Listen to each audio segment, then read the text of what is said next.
communication, c'est un aspect qui peut être compliqué pour des personnes qui ont un trouble du spectre de l'autisme. Déjà, peut-être qu'il faut qu'on se mette d'accord sur qu'est-ce que c'est communiquer, puisque communiquer, on a toujours l'impression que c'est lorsqu'on parle, mais en fait, c'est beaucoup plus que ça.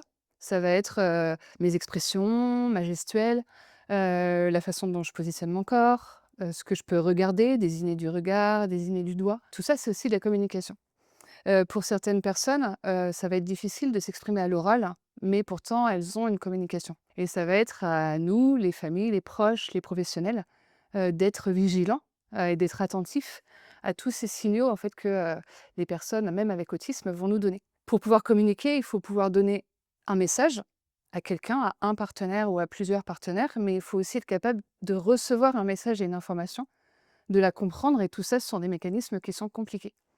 Mais il existe plein de solutions, même quand on n'a pas accès au langage oral, pour, pouvoir s'exprimer. Il existe plein d'outils et il existe aussi, tout simplement une approche, une manière de faire avec les personnes qui ont pas le langage oral.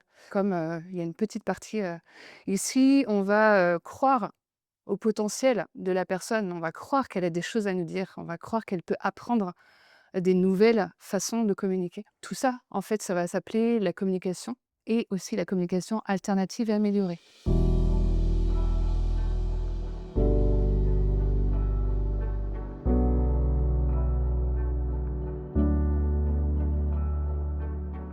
Peu importe leur âge, peu importe leur handicap, peu importe les difficultés qu'elles ont. Par contre, nous, on va devoir adapter la façon dont elles accèdent à l'outil.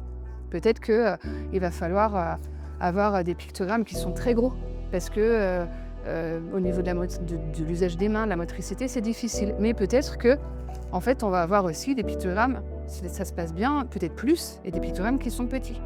Donc on va s'adapter vraiment à la personne, à ses besoins, pour pouvoir lui proposer des choses. Mais chaque personne est capable d'utiliser un outil de communication alternative et améliorée. Les tableaux de choix, c'est pour amener l'enfant à faire des demandes. Il peut être à l'image, il peut être à la photo et il peut être aussi à l'objet. Par exemple, là, ça va être le transvasement, ça va être boire, ça va être aller aux toilettes, les poches sensorielles, les livres, puis aussi les possibilités de communication pour l'enfant.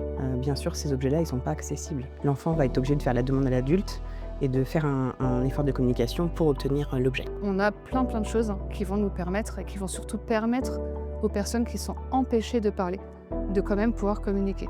Et nous, ce qu'on souhaite, c'est qu'elles puissent dire tout ce qu'elles veulent, tout le temps, quand elles veulent, à n'importe qui. Donc qu'elles puissent dire des blagues, qu'elles puissent dire où elles ont mal, qu'elles puissent raconter quelque chose qui est important pour elles, qu'elles puissent faire des demandes, qu'elles puissent grogner, dire des gros mots, exprimer leur joie. Tout ça, ça va être l'objectif de la communication qui est travaillé dans les structures pour enfants et pour adultes, et ça va être les objectifs de la communication alternative et améliorée.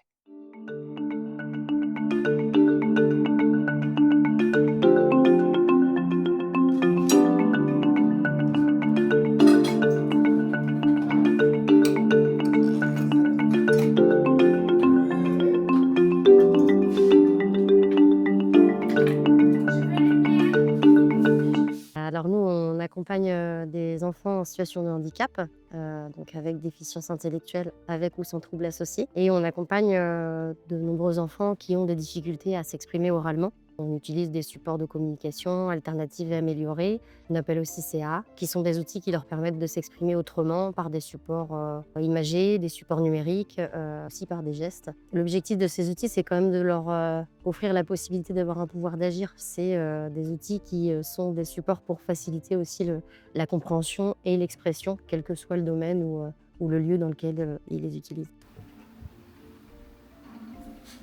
Qu'est-ce que tu veux, Noah? Je veux 4 de jeu. Bravo. L'objectif, c'est que ces outils soient mis en place sur tous les lieux de vie de l'enfant, surtout les environnements dans lesquels il est amené à être. C'est un travail à faire en partenariat aussi avec les familles et les divers partenaires, écoles, centres de loisirs, quand cela est possible. Donc nous, principalement, dans notre quotidien, on utilise le PEX et les tableaux de langage assisté. Le PEX, c'est un classeur d'images où l'enfant il peut choisir et donner une image pour exprimer un besoin clair. Donc les tableaux de langage assisté, qui sont plutôt sous forme de planches d'images, vont être utilisés quand, en même temps qu'on utilise la parole. C'est-à-dire que quand on montre une image tout en disant le mot, on aide l'enfant à faire le lien entre ce qu'il voit, ce qu'il entend, ce qu'il a envie de dire. Donc là, on facilite et l'expression et la compréhension. Au-delà de pouvoir exprimer une demande simple, il y a des outils comme le pod. Pour le pod, on va avoir des pages qui vont nous permettre de faire une conversation vraiment classique. Peut-être qu'on va avoir qu'un seul mot, mais peut-être qu'on va avoir plein de mots. Et donc, par exemple, on va avoir je, faire autre chose. J'ai un numéro ici qui va me dire que je dois aller à la page numéro 7. Parce que j'ai envie de faire autre chose. Et à la page numéro 7, je vais dire que j'ai envie de faire une action. Donc là, je vais aller au numéro 10. Et dans l'action, eh bien, en fait, je vais dire que je vais acheter quelque chose. Donc là, pour acheter quelque chose, on va peut-être devoir revenir sur la première page. Mais en tout cas, petit à petit, on va construire notre conversation ainsi. Moi, en l'occurrence, eh ben, j'ai envie d'acheter des bijoux. On utilise parfois le Makaton qui allie et les signes et les pictogrammes et la parole. Je vais dire que j'ai peur et je vais signer que j'ai peur également. Et on va avoir une forme numérique parce qu'il y a un logiciel aussi de Makaton qui peut se mettre sur ordinateur ou sur des tablettes. On va avoir plein de sortes d'outils. On peut avoir des chansons qui sont traduites en pictogrammes de Makaton et qu'on pourra signer aussi avec. On va avoir des jeux pour chercher l'intrus. On peut avoir des astuces, des recettes. On a un petit peu de tout. Et on peut avoir aussi des livres. Alors là, c'est un livre pour petits, mais en tout cas, ça peut fonctionner. Où on peut avoir le vrai texte et puis en dessous, le texte en pictogramme. C'est l'histoire. Peut-être qu'on va simplement lire l'histoire en pointant pour raconter. Peut-être qu'on va signer en même temps. On va choisir aussi, on va proposer les deux en tout cas à l'interlocuteur. Et lui, il va nous indiquer si finalement il refait des signes et qu'il est plus basé sur les signes aussi et les pictogrammes ou parfois les deux. On va en mettre un petit peu partout. Et de plus en plus, on voit quand même les enfants arriver avec des supports numériques. On ressent le besoin de pouvoir mettre en place ces outils-là. Ce sont des outils qui fonctionnent avec une application de synthèse vocale et qui vont permettre d'offrir à l'enfant un panel plus varié de mots et avec des catégories facilement accessibles. Tous ces outils-là, on va décider lequel est le plus pertinent pour l'enfant en fonction de ses besoins, de nos observations et des évaluations qu'on va réaliser au sein de l'IME. Mais également, parfois par les orthophonistes avec lesquels, on travaille. Plus important, en fait, quel que soit, le support, que ce soit, un support imagé, un support numérique ou des gestes, le plus important, c'est de trouver le meilleur moyen de communication pour l'enfant et de lui donner, un véritable pouvoir d'agir sur son quotidien. Je pense qu'on est, assez complémentaires dans nos compétences et nos formations au sein de l'IME, entre collègues. Ça ne dépend pas que de l'équipe éducative, c'est-à-dire qu'il y a aussi l'équipe pédagogique et l'équipe thérapeutique qui peuvent intervenir aussi dans l'utilisation de ces outils-là.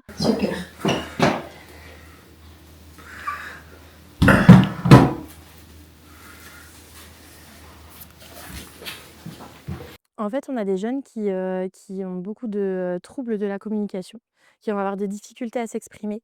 Donc il va falloir qu'on mette en place, des outils autour de la communication et en fait, il peut y avoir différents outils. Donc il va y avoir, des classeurs de communication avec échange d'images et cetera, mais on travaille aussi avec, des tablettes de communication. Donc là, ce qu'on a vu ce matin avec Vincent, il a une tablette de communication, il fait des échanges d'images, mais au niveau numérique et en fait, ça permet vraiment, que ce soit plus fluide, plus abordable aussi. Par exemple, à quelqu'un qui ne connaît pas les outils de communication, à l'extérieur du milieu, spécialisé, et ben, ça va être plus fluide, plutôt qu'un classeur avec échange d'images. Là, la tablette, elle est reçue, par tout le monde, en fait. Tout le monde comprend rapidement, la demande du jeune et en fait, bah, comme ça, les jeunes, ils peuvent s'exprimer, ils peuvent exprimer leurs besoins, leurs envies, leurs centres d'intérêt. Ils peuvent commenter aussi des choses parce que là, on a vu une envie de avec de l'eau pour boire, mais il peut aussi y avoir le «j'entends» quand il y a un avion qui passe ou «je vois, des fleurs, dehors» ou des choses comme ça, quoi.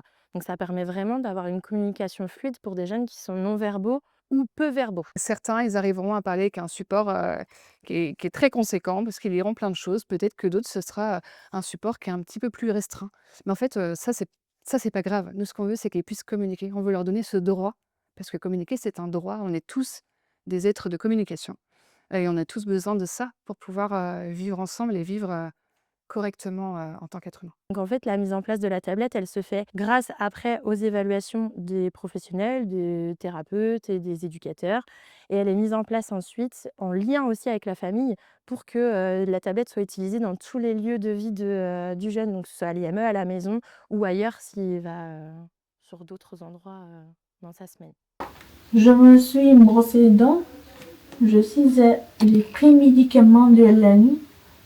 Ce matin, on a démarré le temps d'accueil comme tous les matins. C'est vrai que c'est un temps qui est très très ritualisé, le temps d'accueil. Un temps qui permet de faire la transition entre la maison, le temps de taxi, voilà, et l'arrivée à l'IME. Donc c'est un temps qui a énormément d'importance. Les jeunes, ils peuvent déposer comment ils vont, hein, ça se fait en différentes étapes. Un premier temps où ils vont nommer leur état d'esprit, ce qu'ils ont pu faire dans leur journée, soit la veille. Aujourd'hui, on est jeudi, donc ils nous ont raconté la journée de mercredi. Mais des fois, c'est juste la soirée. Le lundi, ils racontent leur week-end. Où c'est vraiment un temps d'échange et de partage, de questions-réponses. Et voilà, où s'il y a eu des problèmes, ils peuvent venir le déposer là. Et ça permet de démarrer la journée dans des conditions optimales. Alors, l'intérêt premier, effectivement, hein, c'est de déposer leur état d'esprit, mais également, on travaille la communication, qui est un aspect central hein, de ce temps du matin aussi. On travaille aussi toute la formulation de phrases, la construction de phrases. Je pense à Sébastien qui va beaucoup parler en mots-clés. Bravo, c'est très bien. Pizza. Oui. Une pizza à quoi? Pizza tomate. Oui. Le-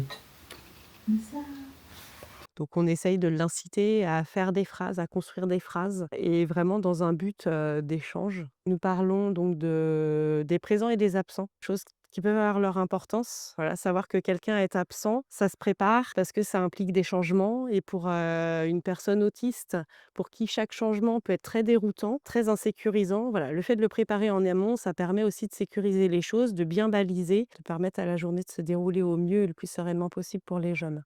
Donc, il y a tout ce temps-là qui est important. Ensuite, on fait aussi la météo. Voilà, c'est aussi un prétexte à l'échange, hein, parce que c'est des jeunes qui savent pertinemment s'il y a du soleil ou s'il fait froid ou chaud. Encore et toujours, un prétexte pour verbaliser, formuler et permettre l'échange. Dans la communication, on va donc avoir les 2 aspects qu'on va appeler l'expression et puis la réception. L'expression, c'est assez facile à comprendre, c'est quand on exprime ce qu'on veut. Il va falloir aussi recevoir l'information, recevoir tous les petits messages de notre partenaire. Et pour ça, il y a besoin d'aide. Ça, il y a besoin d'un soutien du partenaire parce que ça prend du temps. Ça s'apprend avec le temps, apprendre ce que veulent dire des pictogrammes. Toutes ces parties réception des messages, elle doit être accompagnée, encadrée, et il faut bien se rendre compte que plus on va donner de visuels, ou plus on va donner de signes, de la langue des signes, d'informations en tout cas à la personne, pour qu'elle comprenne, plus elle va être sécurisée. Mentos. Mentos.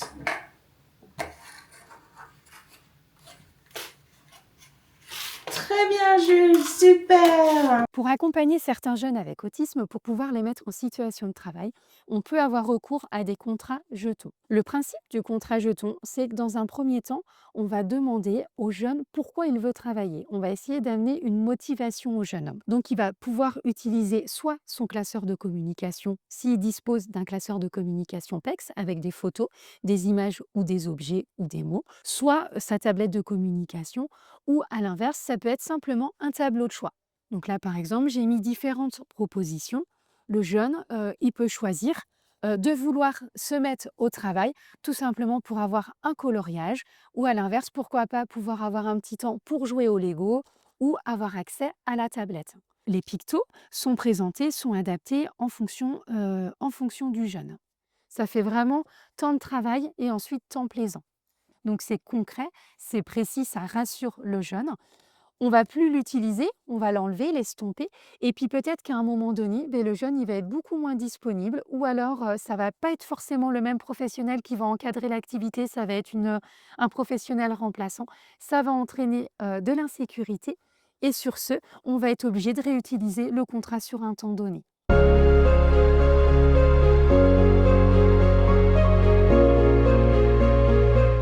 Chaque enfant a un emploi du temps différent pour l'aider à comprendre le déroulement de sa journée. Donc il y a des enfants qui vont être à la photo, il y a des enfants qui vont être à l'image, et il y a des enfants qui vont être à l'objet. C'est l'enfant qui va choisir l'objet. Par exemple, cette petite fille pour la cour, elle jouait beaucoup avec les feuilles, elle jouait beaucoup avec les morceaux de bois. La représentation du bâton, il y avait quelque chose de très négatif en lien avec l'animal à qui on lance un bâton. Donc l'objet ne nous convenait pas à nous les adultes. Donc on a essayé d'autres objets. On a essayé le ballon parce que symboliquement les enfants sur une cour ils jouent au ballon. Une enfant qui s'intéressait énormément aussi aux feuilles et qui pouvait brasser des feuilles. Donc on a plastifié des feuilles et en fait ça ne fonctionnait pas. On est resté sur le bâton en disant qu'effectivement cette enfant choisit son emploi du temps. Si ça prend sens pour elle, c'est elle qui choisit ses objets et c'est pas nous. Donc à nous de partager l'information avec nos collègues et de leur indiquer que ce bâton pour elle représente la cour. On a un emploi du temps à la semaine sur 4 lieux différents, y compris la famille. Chaque lieu va avoir ce calendrier, on va travailler autour du même support. Et puis les parents peuvent nous faire des demandes, on répond aux demandes si les parents ont besoin de structurer des temps chez eux en soirée, que ça soit l'arrivée avec le goûter, la douche, le temps calme, le repas et le temps du sommeil. On va les aider, on va les accompagner, on va construire avec eux les outils. Certains, ils arriveront à parler avec un support qui est très conséquent parce qu'ils liront plein de choses. Peut-être que d'autres, ce sera un support qui est un petit peu plus restreint. Mais en fait, ça, c'est pas grave. Nous, ce qu'on veut, c'est qu'ils puissent communiquer. On veut leur donner ce droit. Parce que communiquer, c'est un droit. On est tous des êtres de communication. Et on a tous besoin de ça pour pouvoir vivre ensemble et vivre correctement en tant qu'être humain.